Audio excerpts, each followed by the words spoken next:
And welcome in to the Rob and Kale Show. I'm Rob Sanders. Thanks for joining us this evening. My podcast co-host is in the upstate of South Carolina. He is a happy gentleman right now as the Clemson Tigers have lost their basketball game tonight to Virginia Tech by 10. He is Mr. Carolina. One of the teams that was picked to finish near the bottom of the ACC, I might add. Yeah, well, but Virginia Tech basketball owns the state of South Carolina this year. Clemson beat them in the castle, so yeah. You sure about that? Let me check and make sure. I'm pretty sure. No, you didn't play them.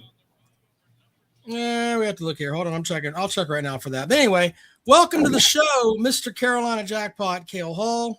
How are you? They won me some money. Anyway, I had them covering. Yes, I mean they covered every road game this year except for one. Yeah, that's true. That was a pretty easy bet there. I didn't have the satchel to put on the money line though. Well, we'll see how that works out for you. Anyway, Clemson loses to Virginia Tech, and you're not going to go through the season undefeated. The Tigers fall to what? I mean, they're 20. What's their record now? I mean, they're 19-5, 19-6, something like that. The 5 losses on the year are to what? They lost to Georgetown on the road by 5. They lost to Alabama on the road in that fucking shithole by 6. Lost to BYU, who's nationally ranked, by 3. And then the loss in overtime to NC State with Will Wade. Fuck him. And then they lost to Virginia Tech at home tonight. They did not play at Virginia Tech yet. That is my fault. I made a mistake there. I still think Clemson's going to make the tournament. We'll see how far. Make the tournament. Yeah, they'll make the tournament, I think. But a kind of a brutal stretch here. They play at Cameron Indoor on Saturday, and I don't know if the Tigers have enough inside punch to yeah, it's probably at noon, I think. Yeah, 12 o'clock. Noon. Or then they go to Winston-Salem to play Wake Forest next Wednesday before they return home to play a shitty Florida State team. Has Clemson ever won at Duke? Yeah.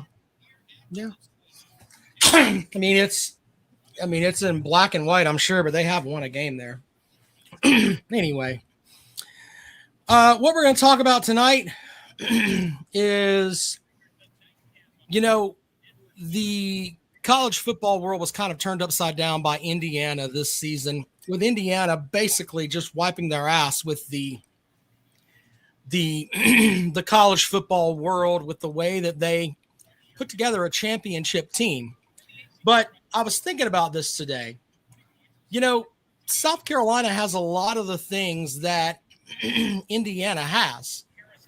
And I don't think that they're that far from being able to, if they can make the right switches, to be a program that is maybe not national title, but definitely a hell of a lot more relevant than losing seasons 2 out of the last 3 years. Is that fair, Jackpot? I think that's fair. Anyway, I just thought about it today, and I came up with some stuff that that they could do to kind of Amtrak train later. So we're not doing the Amtrak train right now. My boy wants to ride the Amtrak train. Amtrak. Hey, we're working there. Well, just show here, buddy. Calm down. That crazy cut up. Yeah. Go play him. We'll flew to the Amtrak later. Anyway, I think there's some things that South Carolina can do. I think a lot of it comes down to, I wonder, Jackpot, if there is some apathy with the fan base, especially with Shane Beamer right now. I think that confidence is a big part of this, but I think you can import a lot of that confidence with the transfer portal and go and get guys that sort of like what Indiana did, where they got guys that weren't really coveted at a very, very high level, but they ended up, when they played, they looked more disciplined than everybody else. And a lot of that has to do with the fact that they had 25-year-olds out there at a lot of positions playing, And they're matching up with these supersized guys from Ohio State, et cetera, that are 18, 19 years old, but these guys are just older. I think that's one of the things Carolina needs to do is go get you some old fellas. I think that's one of the things that they can do right now that can really, really help them. Yeah, well, it all starts at the top, right? I mean, it starts with your head coach. And, I mean, they just seem to – I mean, everybody wants to do this now. Probably going to be responsible for about 10 guys losing their job that might not otherwise have lost their job. Right. I don't know. Everybody thinks that they can go do this. Like, we're going to be the next Indiana. We're going to be the next one. I really think that this coach is a special kind of cat, a special blend of being able to seek out, sift through the talent that's out there, that's available, that maybe not everybody else is looking at, and bring it in, and evaluate it. That you need this. Hey, we can do this with this guy, and we can do that. This guy. I mean, it's like putting a puzzle together, right? I mean, and I just think he's just more.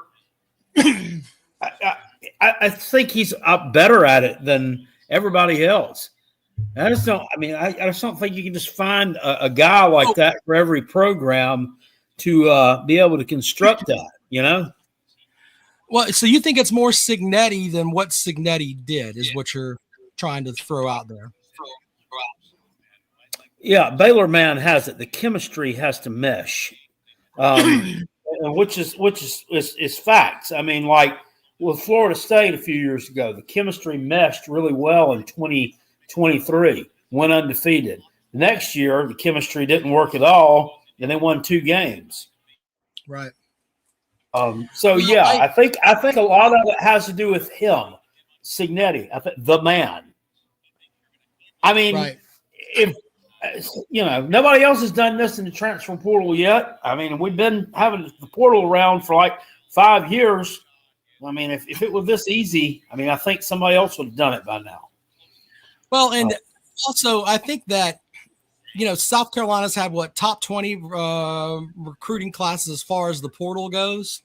And Shane Beamer, give him credit for actually getting into the portal and getting some guys. And he's developed some guys. I mean, you have to give him credit for that too. But it's at the point now where I agree with you that it should come from the top. But I also think that the level of apathy with the football team has to go away. Gamecock fans really need to walk into every argument thinking, you know what? I mean, fuck you, Vanderbilt. You haven't done shit. Who in the hell are you? This Justin here with a 9-game SEC schedule doesn't look good for our Gamecocks. What the fuck? Okay, would you rather play Arkansas now for a 9th SEC game instead of playing Miami? I mean, we're talking about the apathy. I mean, my gosh, guys. I mean, right, and that's the kind of stuff I'm talking about. Shane Beam went out and got an offensive coordinator. Jeez almighty, what do y'all want him to do? That's what I'm saying. You should be welcome to the fact of we're going to have the idea that I would think would work for South Carolina is very simple. Everything's going to be competitive. We are happy that we're playing 9 SEC teams. We don't need to fucking warm up with the Snake or whoever. We got 9 SEC teams, and you know what? We have the ability to, and we have Clemson on the schedule.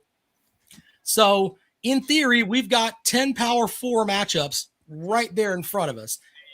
We can take those 10 games, and you know what? Go out there and use them as a measuring stick to see how good we are. That should be the mentality that South Carolina has. And also, I've talked about this before. The mindset should be, it is a privilege to play an SEC schedule. Exactly. Not, oh, goddamn, we got to play Missouri on the road. Oh, goddamn, Vanderbilt's good this year. Alabama. Well, but also the mentality needs to be what Steve Spurrier wanted when he got here. everything should be centered on how in the fuck do we get to Atlanta? All of it. Everything should be centered towards that. What do we got to do to get to a point where we can have our ass in Atlanta? Because I can pretty much guarantee you, if the Gamecocks are playing in Atlanta, they're going to be playing in a playoff game a couple of weeks later, regardless of what happens there. So facts. That's facts. I think that's the absolute thing there. And it should be that way for South Carolina. The Clemson game shouldn't matter. It should be, how do we get to Atlanta? I should, in theory, I mean, you'd like to have it sewn up by then. Absolutely. Walk into that Clemson game with, look, we're going to win bragging rights here, but you know what? We're playing next week in fucking Atlanta. That should be the mentality. But this whole, I mentioned the apathy thing because you're going to have people that are talking about this whole concept of, well, we play that SEC schedule and we play this and we play that. I have seen in my 20 plus years of covering the Gamecock football program, one thing that I have noticed is the transformation of just the stuff down at Williams-Brice. They have put money into that program. They paid Will Muschamp, $17 million to go away because he was a disease on that program. So the idea that money, they don't spend enough money there, I don't want to fucking hear that shit at all. It has nothing to do with that. And there are people that will write big checks to this Gamecock football program to get them to a point where they get to the Clemson game and they've already determined, hey, we're fucking playing for the title next week. They have the ability to do that. And I'm sick of a lot of the Gamecock friends that I have, with the exception of Jackpot, because he's always positive, even though he says some shit. In the end, he says some shit. He says some shit like, I'm giving up on these motherfuckers, but he doesn't really mean it. He'll still be sitting there. They're 0-11 going into the Clemson game. He'll still be motherfucking me from afar. Fuck you, Andrew Tiger. I can hear him now because he's done it in the past. Okay? Gamecock fans need to have a heightened sense of optimism because one thing's for sure, you've got money coming in from the conference. You can develop players. Shane Beamer has said and done a lot of that. He may not be the guy. I don't think he is. I think he's a dickhead. But you at least have seen that the guy can develop and he goes into the portal. There are a lot of things that are positive about the Gamecock program. I think there is a section of the Gamecock fans, though, that are like, man, that schedule's tough and we have to do that. Stop making excuses. Yeah, it's always been tough. I mean, it's been tough ever since 1992. I mean, it's been tough forever. So that's over 30 years worth. Yeah, I agree. Yeah, I mean, I've said in multiple times in videos, I don't, everything about him, not everything is bad. There is some degree of good there. There's some pieces there. He has some characteristics, and he has some things that he does differently that are unique to him that actually work, and he actually does a good job at. But there are a lot of things that we need to improve upon as well. Anyway, that was kind of my thing that I wanted to come out with tonight, because I had like 2 or 3 Gamecock fans that I've talked to, and they're like, man, this is going to be a transition year. Transition from fucking what? You went fucking 4-8 last year. It's not a transition year. You can't have that. You'd have to have a go year now. Otherwise, you need to look for a new head coach. I think if you go 6-6, I think you should be fired. And I mean that. He's had his opportunities. You'll have essentially then 3 non-winning seasons out of the last 4 if he goes 6-6 this year. And I'm tired of people telling me, oh, he generates money. That doesn't mean shit. You can get somebody else generated money. Exactly. Exactly. Remember this? It's time for Gamecock football. You get the fuck out of your seat. Yeah. So that motherfucker. I saw that the other day on something. I don't know where I was looking, but that popped up for me. And I was like, God dang, I'd forgotten all about that. It was great. Am I still blocked? No, Waniak, you're not blocked, sir. No, you're not. You're commenting. How the hell are you blocked? You asked me to unblock you. I unblocked you. I went through there and I unblocked a bunch of people that I had blocked over the years, and and clean that list up somewhat. Yeah. Like no shit. I mean, the list is like this. And you have to keep scrolling through to unblock people. I swear that Makaima his name was on there like 40 fucking times. No shit. I'm willing to bet that guy. We joke about living in your mom's basement. That guy lives in his mom's basement. I don't know how you come up with the same username that many times. You probably can only use it once. I don't know. If you do all that, I've got nothing for you. There's Jerry. I was wondering today where Jerry Wells had been. Eddie says, Rob, yes, the mentality has to change. Excuses have to stop or things will never change. The idea that you have this mentality of, hey, if we can go 6-6, we're going to be fucking fine. No. Look, I have the same standard with the Clemson stuff. Clemson needs to be at the top of the ACC every single year. Every year, regardless, and competing to win to go to Charlotte every single year. Anything other than that is an absolute failure. Well, just the way that I look at it. So anyway, if you have something you think that South Carolina can do to make the flip that Indiana did, because if you look back at Indiana's record, they have been the shit. Peckerhead says Clemson Standard is losing to Duke. Yes, they're going to lose to Duke on Saturday at Cameron Indoor. Very good, sir. You think about it too. Signetti had some success there in the group of 5 at James Madison before, and I mean he brought a ready-made bunch. Not everybody. I mean he brought in like 12, 13 kids, I think, first year with him. So if you got somewhere, you got kind of a little farm system going on. No, this is a Clemson C hat, sir. Mr. Bean, thank you very much. Jerry said he's been here. You must have knocked too many back and hadn't drank a beer in a month. User KI says Briles is not the next head coach. If his offense isn't successful and Beamer is fired, Briles is fired as well. Yeah. Peckerhead joined late. Average age for that Indiana team was older than the Packers. Yes, I said you need to go and get some old dudes. Get some old dudes. That's the way it's going to work. Links over there if you want to join us. The Natty went and got a winner for sure. Dealmaker. He's talking to Jordan up there. Anyway, I know you were. I'm just going on. I've just been thinking about that, and I just think the level of apathy has gotten to South Carolina a little bit, and that has to be. Shane Beamer talks about this team being the absolute best ever. Maybe they're just tired of hearing that fucking message. And maybe winning some games that you should win and not looking so outmatched like the Mizzou game. You see what I'm saying? From a roster standpoint, you had a better roster than Mizzou had. And Mizzou kind of walked the dog on you up there in Como. That's the kind of thing that can kill a fan base, in my opinion, with stuff like that. We were in position to win that game in the fourth quarter. Yeah, it got away from you. I'll use that. It got away from them, but they I don't know. That game was weird. It seemed like they should have gotten blown out, but like they're still in it of the game this year too. But South Carolina had an opportunity to win that game.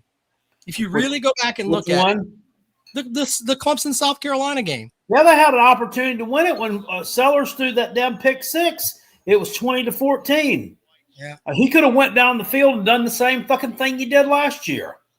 Yeah, I mean, but yeah, there wasn't the heart and the guts was not there. It just wasn't. Well, I think that you got to have a good douching and get rid of some of the players. Sad to say, I mean, you can't do that in front of your own fans at home. You can't do the same thing you did on the road. It's fucking wacky to me, man. One other thing too, and I feel like I'm just riding South Carolina stuff tonight, but I don't think I've said anything that's really fucking negative across the board here. The people that think that your quarterback can't fucking play, you are dumb. Wow. You are absolutely dumb. Lenore Sellers is a good quarterback. He's already proven that he's a good quarterback. Okay? So this concept that you think because he had a bad season last year, he has to blame Shane Beamer has to take the blame for that, for hiring Shula to coach him, which, By the way, if you listen to this program, neither one of us were high on Shula. Okay? He hired a guy that was a bumblefuck and turned over a Corvette to him, and he ended up finishing the season looking like he was running around a damn gremlin. So let's slow the roll on that too. I mean, I just thought the hire when they made it, I just thought like, Loggins goes, I'm like, we're not going to do an interview here with anybody. We're not going to go like search for somebody, or we're just going to hand it over here. I mean, I don't know. I thought it was just kind of weird, and it was just a really lazy piece of business. Well, Jackpot, I mean, I think I spoke for you earlier, but you weren't really on fire about that hire at any point. If I remember correctly, you never said anything. Man, this guy's going to fucking do it. You never were like. Big Barney Ross says take Kentucky in the over 4.5. Where are you seeing this at? Where are you seeing these over-unders at? I went over to FanDuel and I looked. There were like 3 teams listed there, like in the whole country. Yeah. We'll have to check on that. We're going to do over and unders and all that when it comes around. But I had those things kind of trembling on my head there. Look, we'll have plenty of time to look at South Carolina as the season comes upon us. But I wanted to talk a little bit about Sellers and the idea that you're not set up to be a complete fucking failure.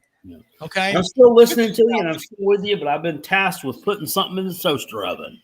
Fair enough. There you go. Jack's gonna do his thing. Sports talk with the deal maker. So hey, we have shitty head coaches in football, men's basketball, and baseball. Look, the South Carolina baseball team starts this season on Friday.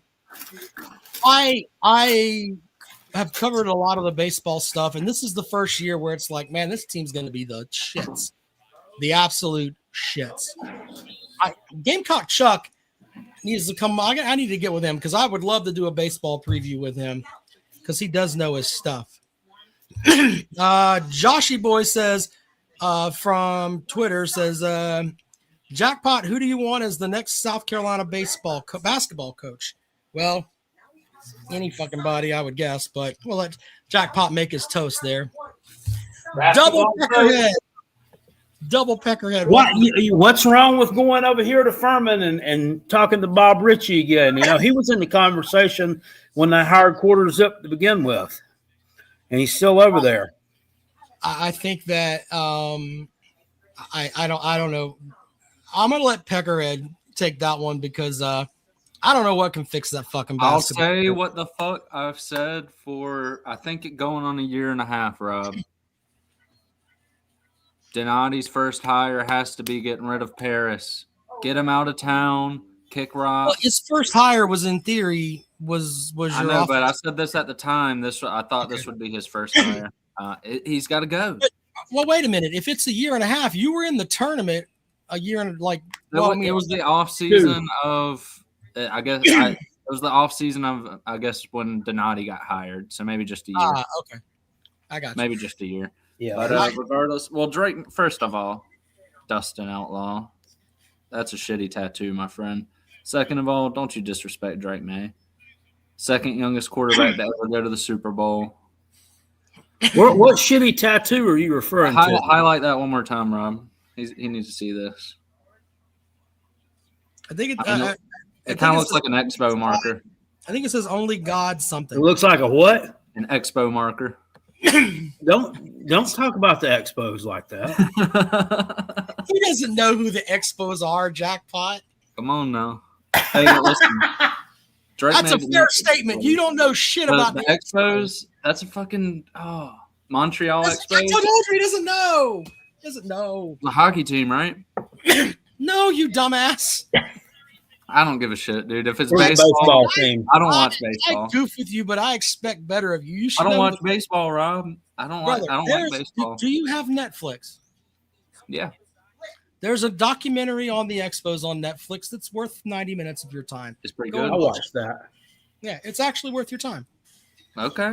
All right. I'm going to watch it, and then I'm going to come back.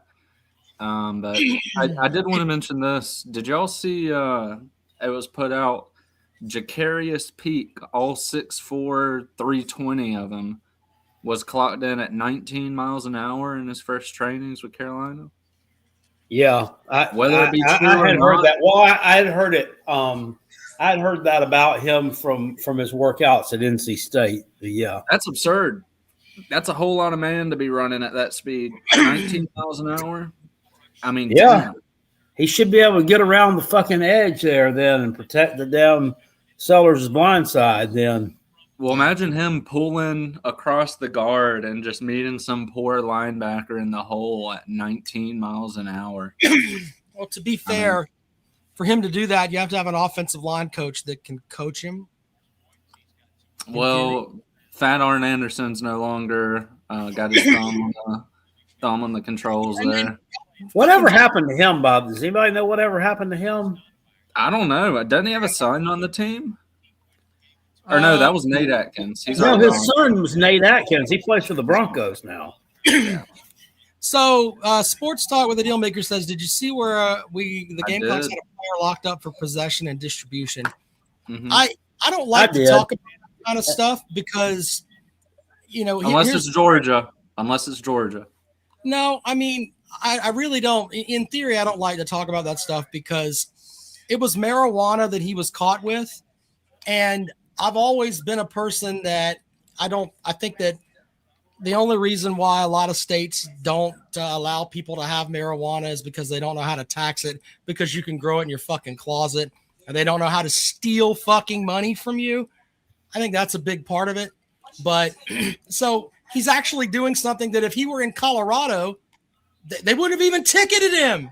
Well, and the crazy thing is they didn't. But here's the thing, dude. It don't matter. He's in South Carolina, and it's illegal here, and you can't do that. And people, they need to fucking learn.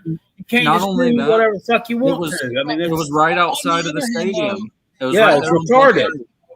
On the other hand, I don't think that we should look at this kid and judge him just completely for that because he made one mistake either. That's the other reason why. Well, he got in trouble last season, too. He missed the game. Got suspended for something stupid. I don't know what he did, but Beamer suspended him. So, do you think that this is a problem with Gamecock culture? Because I think that fucking players smoke pot on every team. Well, I'm sure they do, but I mean, I'm wondering where he was bringing the 20 bags back to. Who was those back to? Yeah, Paul may be right on that. I mean, I just. With marijuana, with me, it's like it should be legalized across the country. It's just fucking stupid. Hey, Paul with a good comment. Highlight that one. I think that's a high-level take right there. He went to a party, apparently? No, the one right above. Sorry. There's a difference between smoking weed and having a ton of weed in your car. I don't think he had a ton, but well, I'm not trying to be like a holier than thou, like. Or whatever by saying that, but I mean that's the thing. It's a discipline thing, I mean, don't do shit that's wrong. I mean, you should be walking a thin line and be. Isn't that the Dusty Road line? Don't do shit that you don't know how to do. Don't do shit you don't know the fuck what you're doing. Exactly. Goodness gracious. Well, man, I'm starting to get into that mood, man. Well, first off, back to I forget who it was. I think it was maybe Devontae something. But in the report, did y'all see how the police actually described it? They didn't say he got caught with marijuana. They said he had a grassy substance, a green grassy plant-like substance resembling marijuana. What the fuck is that? He got busted for having oregano. Well, and while we're on the topic, have you gentlemen covered the James Pierce Jr. situation? He got locked up for beating some girl or something, didn't he? Yeah. Stalking his girlfriend. He tried rear-ending her in his Lambo multiple times to prevent her from getting to a police station. When the police finally made contact, he flipped one of them over his car by running him over. And then it took a total of 10 police officers to actually get some cuffs on him. He hit a cop? Yeah, he hit a cop in his car. And this happened where it was in Florida. That I'm not fully aware of. I think what? Who did he play for? He plays for Atlanta. Jesus Christ! And that was 2 days after NFL. I didn't know he'd done all that. I thought he got Yeah. locked up for beating his girlfriend or something. No, and the craziest part about it is they had apparently broken up months in advance, and he was still stalking her mid-season. Well, I'd break up with him too. He sounds like the damn devil himself. One of his brothers or his dad or grandpa or somebody needs to tell him, there's more fucking pussy out there. You can find somebody else that will fuck you like she did. Dear God. I mean, it's just insane. The dude is pussy's undefeated. You know, he's an inch away from winning Defensive Player of the Year, and then 2 days later he goes and does that. He's facing, I think, the minimum mandatories on his sentencing, at least for that one on hitting the cop, was like 5 years minimum if he's found guilty. And there were a litany of other ones that had like at least 2 or 3 years minimum sentence. I think that, honestly, I think people have gotten away from the point of you look out for your brothers, etc. Someone should have been telling him, literally, you can find some other bitch to fuck you. This is not stalking any woman is. Yeah, but some people are above, advice. Yeah, could be. Well, and it's crazy to just do it in the public eye too. I mean, so brazen. What's going through a person's mind when they're doing some shit like that? That's what I'm curious about. Like, is it just blank? Like, no critical that's thinking like at when all? somebody, Meanwhile, somebody just crashes out, he's seeing red. I have an Olympic well, story. and that's, I don't know if it was at NFL Honors, but his mom went up and just talking about how he's got the greatest character of anyone. He's such a kind. Oh yeah, I'm sure. He loves Jesus Christ and everything else, right? They said that shit out, guys. Welcome to the show, Jordan. What's up, buddy? Hey, can y'all hear me? Yes, sir. Is that the deal? Yeah, that's me, buddy. How you doing? I'm good, man. How about you? I just wanted to tell you the reason why they classified it as a green leafy substance, because when you go to court as a law enforcement officer, there is no street test to test marijuana. And so you write it in your report that way so it doesn't get turned over in court. Oh, I did not know that. Yes, sir. I don't know about that. It's the same way you don't ever classify in a report what someone blew or what they did on a field sobriety test other than facts of it seemed to you that they were under the influence of some sort of substance such as alcohol, and then you put the BAC, what they call a data master, you put that in the report. So you never identify it on the street. I was curious as to why they would have done that, but now that, I mean, that makes sense. Yeah, it's just because the lawyers will beat you to death if you do. Yeah. No, that makes sense. I'd never heard that before. That's interesting. Yep. There you go. Well, good stuff there, Jordan. We didn't know that. Well, anyway, I just wanted to say, love y'all guys. Great show. And Peckerhead, sorry about your Patriots. They were there. That's all that matters. They were there, and they're going to be back again. Damn straight.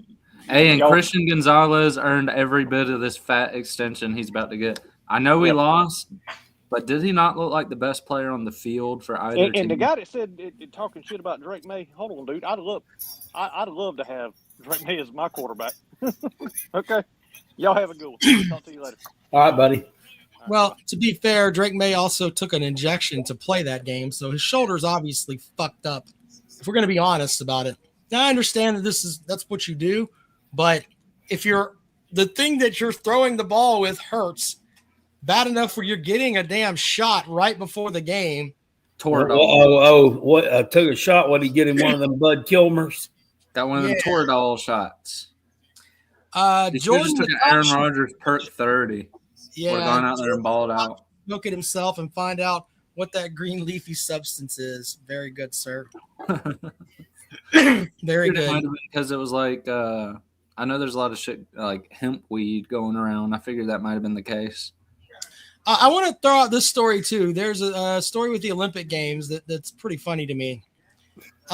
Ski jumpers are, bear with me now, they're injecting their penises with what is the term? It's hyaluronic acid.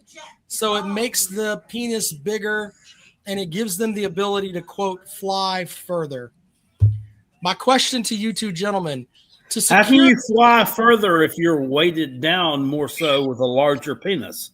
Does it I don't break know. the air? Is that like a propeller or something? Hold on. It says, according to this report, the athletes inject the acid into their penis to game the system when they are measured for their suits, which is tightly regulated to prevent any athlete from having an aerodynamic advantage.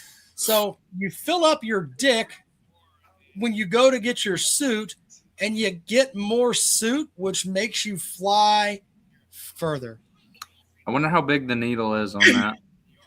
Well, that my question for you and everybody else out there, would you shoot up your dick to get an Olympic gold medal? Am I guaranteed to get the medal?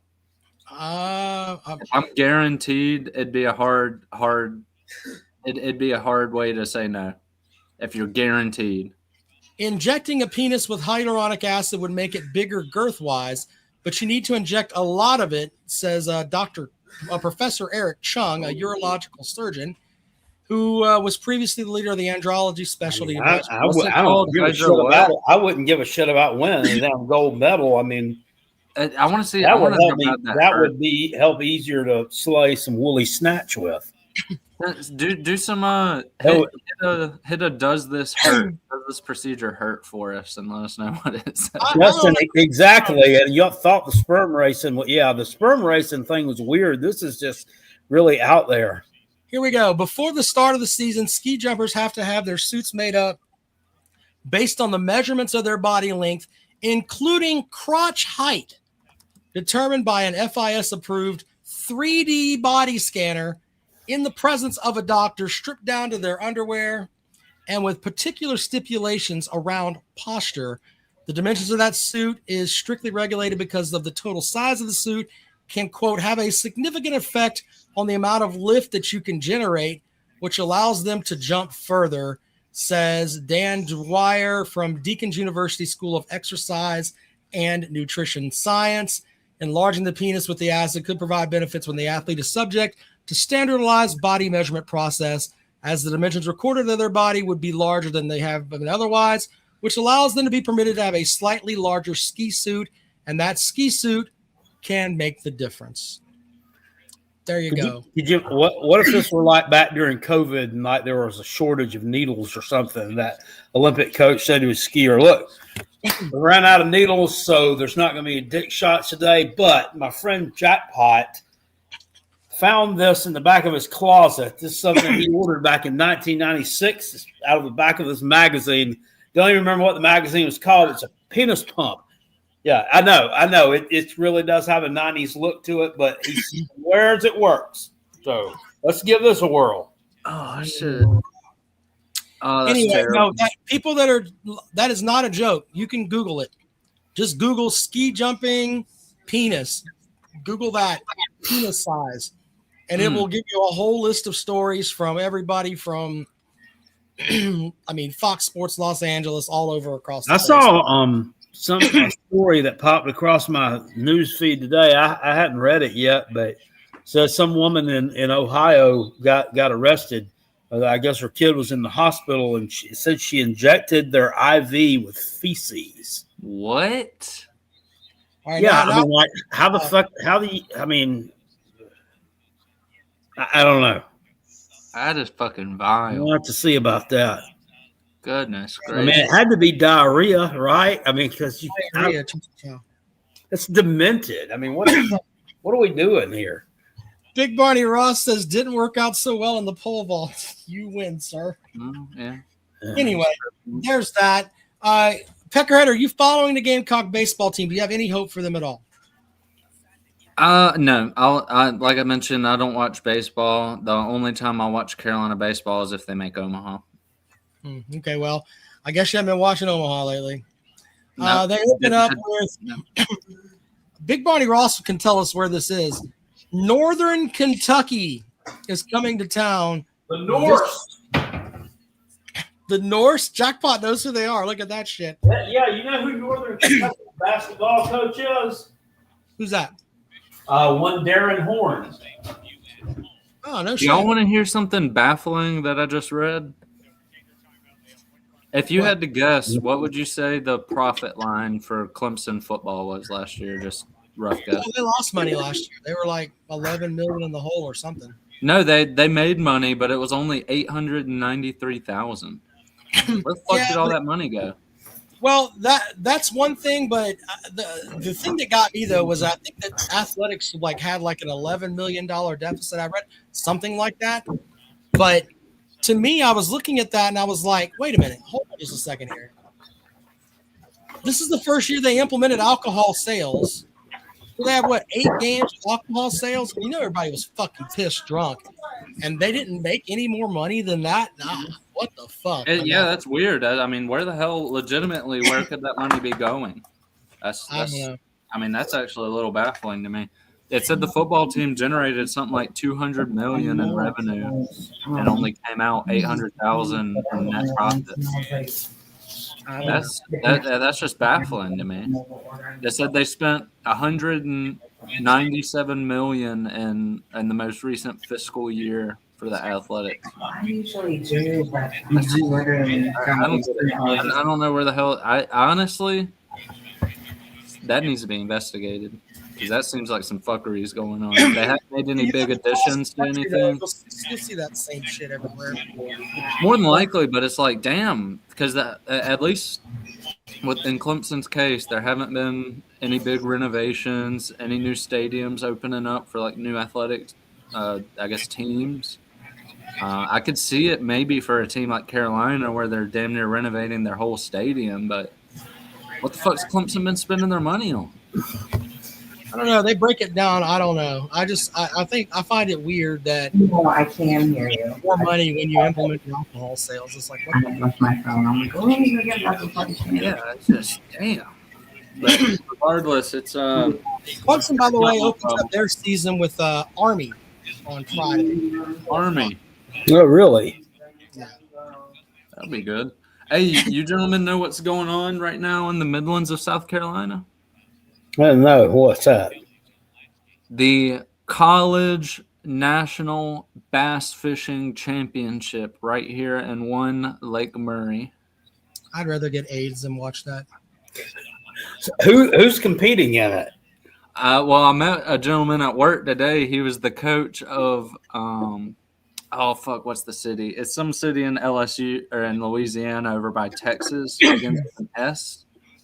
Can't remember right now off the top of my head, but he was the coach of the LSU Satellite Schools bass fishing team.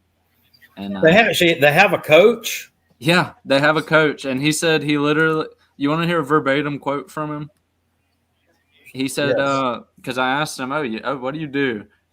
He said nothing.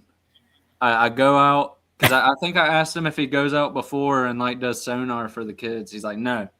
All I do is I give them a little rah-rah speech the day before the tournament, and that's it. He said that's it.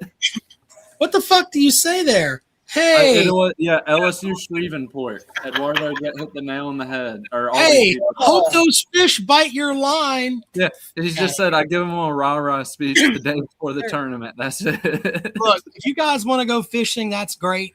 I do. We're gonna go get us some gator. I wonder if old Troy from the Swamp People, he should have been LSU's coach. Fuck jackpot. You should be South Carolina's coach. You could put them on fire out there. Listen, you motherfuckers. You were 8 pounds short yesterday. You better fucking find those big fucking fish. Well, I even asked him this. I was like, well, if you're not running sonar, I presume they give him a few days beforehand. And he's like, yeah, man, I don't make them do anything, though. I just let them do their own thing. It's like I got one guy on the team. He doesn't run radar at all. He just goes out there and does this thing, shallow water. And either he hits the jackpot or he gets nothing. I'm fine with either. I'm like, buddy, make that motherfucker plug in a radar like everyone else and go out there and put your best foot forward, man. If you're coming all the way out to Lake Murray and just giving a rah-rah speech, there's got to be more involved. And I bet that dude makes probably $500K a year for What? a Oh, no way. You want? I can look it up. It's a I don't know publicly. how you is that a club sport? I don't think so. They've got D1 fishing. It's got to be a club sport. I mean, it's not. I can't imagine there would be a budget for that. I would think that whoever the coach is for a club sport, that they would have to have some other kind of job, not affiliated with the university to sustain themselves. It's like the driver's ed coach, like Coach Jim too, or whatever. I mean, they can't. He must be doing something else. I don't know. Gotta be. He might be selling beer at Tiger Stadium, or well, like Thomas, maybe endorsements. I mean, what? I'm not trying to be a smart ass here, but are there endorsements for fishing? Like, hey guys, I think you should use this fishing line because that's what's going to make the fish bite. Who in the fuck, man? I can't get into that. More They've power. got to have it. Listen, I'd imagine they have NIL all the same. I'm sure old Zoom lures and everybody is just begging to get those names on those jerseys or whatever that are doing it because that's what they're passionate about. But this is on par with and this is not a joke either. South Carolina has a Quidditch team. You folks from Harry Potter land, go and Google it. They play fucking Quidditch. It's a card game, right? No, sir. Quidditch is the game in Harry Potter where they are on brooms and they run around. And in the Harry Potter, it's interesting because the brooms actually fly. And they're chasing this, I can't remember the name of it, but it's fucking stupid. But South Carolina has sounds fucking stupid. Yeah, no, South Carolina has a Quidditch team.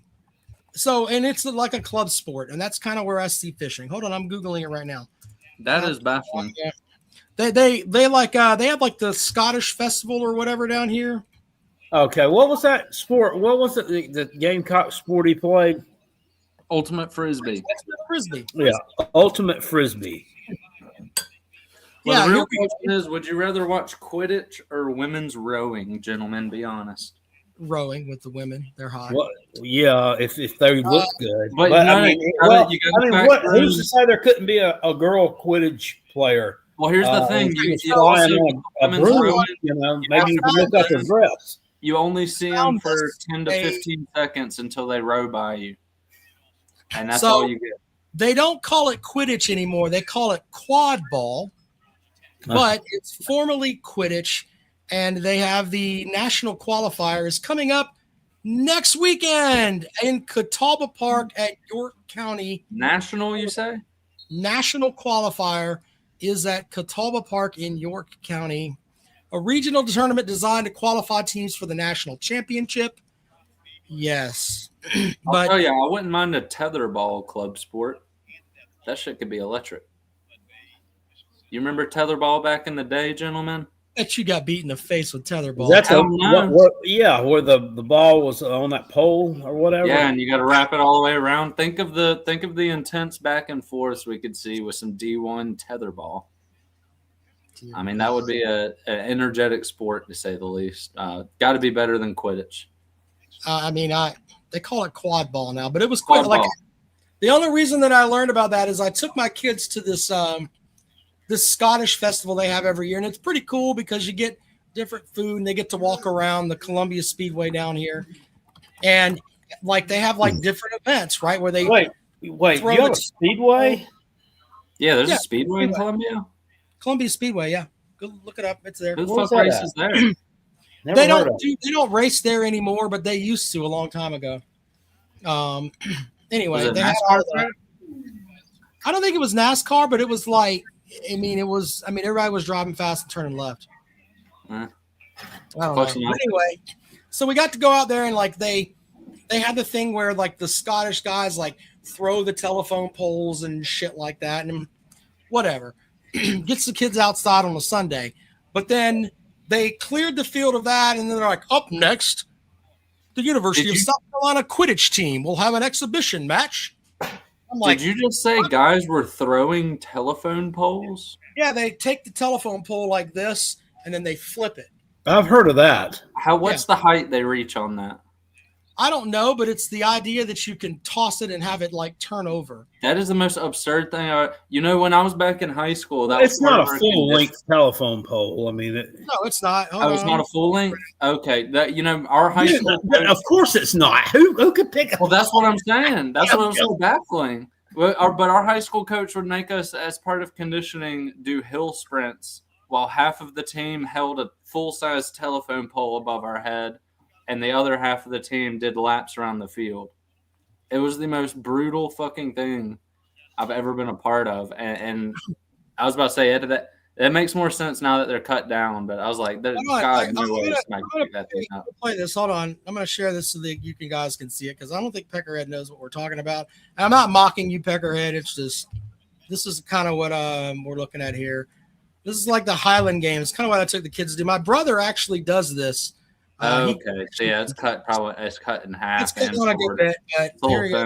It was over.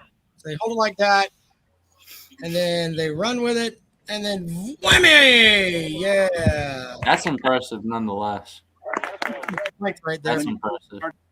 Anyway, so that's kind of what we're talking about. But anyway, we had the Quidditch demonstration. I had to go and check that out, and I'm like, I literally looked at my brother was out there. I literally looked at him and I was like, there is no way any of these guys that are playing are getting fucking laid. There's no way you're going to run around on a broom and a woman's going to look at you and say, that makes me moist. That is not fucking happening. Hey, Rob, I've been reading some stuff over here in the comment section. What's your suggestion on fixing this junior college problem? Which one is that, sir? The junior college, well, the problem where these kids are going to junior college now and they're getting 7 and 8 years to play because they went to junior college and they couldn't earn NIL there. How do they fix that? I don't know, Jackpot. Then some guy isn't he getting like his 8th year of eligibility? I read that the other day. It's like yeah, somebody is, but we're talking about Aguilar up there in Tennessee. There's still he got some kind of injunction or something, restraining order or some shit. Well, there's going to be, as long as there's a lawyer that thinks that they can have a case, they're going to try it. Like the kid at Alabama that's basketball that played in the G League and then came back. Supposedly he's got a case. Google that. That's an interesting thing there. Like he played in the G League and then came back to Alabama and actually played in a couple of games. And then they just had. Yeah, they got thrown out. They told him no. Yeah. I think that, look, I don't agree with what the NCAA has as of now, where you get 4 years to play 5. And if something happens in that 5th year or whatever, and you want another year, then you can go and try to get something from the NCAA where you can play more. I think the easiest way to fix this, in my opinion, is put a cap on age, which I don't know how that would work, but just say point blank, look, you cannot suit up anymore after your 25th birthday. You see what I'm saying? Yeah. You'll get another year after your 25th birthday. I think if you did that, that would alleviate all of it, but I just don't know how they would, there may be some way that come on. What would be? I'm just thinking out on like a crazy scenario, like using the junior colleges as like a farm system. I don't know. You like every Power 4 team has one junior college that is like their farm team. And like you give them like a small sliver of NIL money every year that they can distribute to their players. Well, here's something that could work too. This is actually that might crazy, be a good idea. I don't know. It would be hard to negotiate that. I was thinking though, probably because you typically spend 2 years at a JUCO, What if your first year, regardless of if you play, automatically counted as a red shirt? So at that point, you still get a full 2 years, assuming hell, 3 years, assuming you stay 2 at JUCO. I'm with you on all that, but I think what it comes down to is that an attorney that thinks that he's going to get something, a percentage, and that's what they're doing a lot of this for. I get a percentage of whatever you get in NIL. That's how they're getting paid. Anytime that a lawyer finds a suit, they're going to, and I'm not saying that there shouldn't be some lawsuits for certain things, but on the other hand, it's like you have to set some rules and then stick with it. I think the age limit, the 25, where that's just the way that it's going to be. And that's the easiest way, but then someone will sue about age discrimination and shit like that. And it's like, come on, man. Well, what's baffling to me is the fact that we're moving to a revenue share model, and yet we're still giving out free tuition. That's the most batshit crazy thing I've ever heard of. Well, as you know, I took my daughter to her final college visit today. She's going to go to Converse College or Converse University now. Fuck. Anyway, they have the rundown. She is going to go there, or no? That's where she's going to go. She's ready to well, first off, congratulations, sir. Putting a kid into college is a huge accomplishment. It is a big deal. But the point that I'm making here is that, you go over the financial aid package and all of that shit. And it's like, I think, let's just give a round example. Let's say it's $43,000 to go to South Carolina for room, board, books, tuition, etc. Let's just throw that, and maybe more or less, what the fuck ever. I know at Columbia University, or Converse University, it's $51,000. But if you're getting all of that money and you're not having to pay to go to school, and let's be honest, a lot of these guys don't give a fuck about school anyway. I'm completely with you, Peckerhead. Why in God's name does the university have to come off this money for you to take your ass to class? And a lot of you don't even fucking go. It's a mess. Well, the thing is, too, I mean, that in itself raises the tuition for every non-sports playing person at that university. I mean, let's say you got 85 scholarships. Right. We'll use your number times 42,000. That's 3.4 million right there per year. 3,444,000 per year. I don't know why that happens, but money that you're already splitting your revenue with the players. Here's the thing, though. They may get to a point where it's like, look, the football players will be able to do that. The baseball players, not so much, because these guys aren't going to go out and you could take the best baseball player, I think, from South Carolina's team, Clemson's team, who the fuck ever, and put their NIL numbers up against the Gamecocks starting quarterback. He's going to make probably $4 million. Well, yeah, but isn't it make about $60,000? So isn't it only the mentality? I don't know. Isn't it only the football team who's doing revenue sharing? Is it across all sports now? I thought it was only the football team.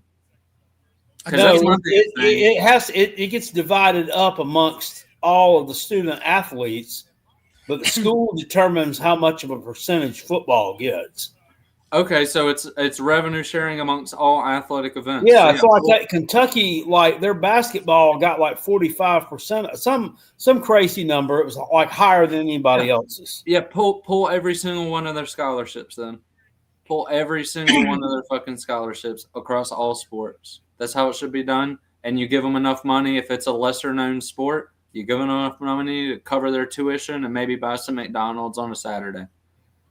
I mean, there's no conceivable reason in my mind why they're not only splitting revenue from the sport, but they're also getting taxpayer-funded scholarships. The scholarships don't come from the school. It comes from taxpayer-funded universities. Okay? It comes from you and I. Justin says the taxpayers need to have a class action lawsuit. The taxpayer should not pay for a student who's making millions in college. Exactly, Justin. I mean, aren't a lot of the scholarships, the athletic scholarships, paid for by boosters and everything else? I don't know, man. I don't think so. Yeah. I think it's just for waived money. I don't think it's a fact of a booster's coming in. I want to say athletic scholarships go through the athletic budget. I mean, Well, and that budget's set forth by the board of trustees who's in charge of taxpayer funds. I mean, I seriously doubt $3.4 million of the yearly budget of our boosters is tied up in athletic scholarships. I highly doubt that. I'd imagine the school's probably only bringing in maybe on a per year basis from boosters, let's say $30 million. That's a sizable chunk of change out of that. Maybe it's more than 30. I think that's a generous amount for boosters to contribute though to a program as far as athletics are concerned. yeah. I don't know. But it's just baffling to me. And that's something I said a while back that they should do is pull all these guys scholarships because I think the thing too that when you really step back and look at it though, they don't look at the university as a place to gain dollars. They look at it as a training ground for the NFL. So they're not going to give a fuck regardless. Yep. That's the gist of it. They don't care about it like on the level that the average student cares about it because I need to have my degree so I can get out of college and get a job and be successful.